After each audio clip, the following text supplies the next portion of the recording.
সেরা ওর ভিডিও এবং স্কুল যদি মারা যায় স্বামী যদি মারা যায় স্কুলে গোসল দিতে পারবে, কোনো সমস্যা নেই। দাদি না তুই স্বাধীন নেই রাসূল করিম সাল্লাল্লাহু আলাইহি ওয়াসাল্লাম হযরত আয়েশা সিদ্দিকা রাদিয়াল্লাহু তাআলা আনহাকে বলেছিলেন, হে আয়েশা, তুমি যদি আমার আগে মারা যাও তাহলে আমি তোমার গোসল দেবো, তোমাকে কাফন করাবো, তোমাকে কাফন আমি নিজেই করবো।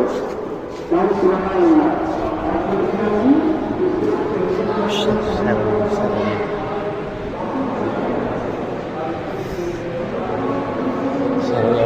যেতে বলো সাগ্যরত্ব ঘুরে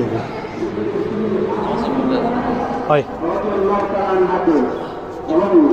বল গেটে তো ঢুকি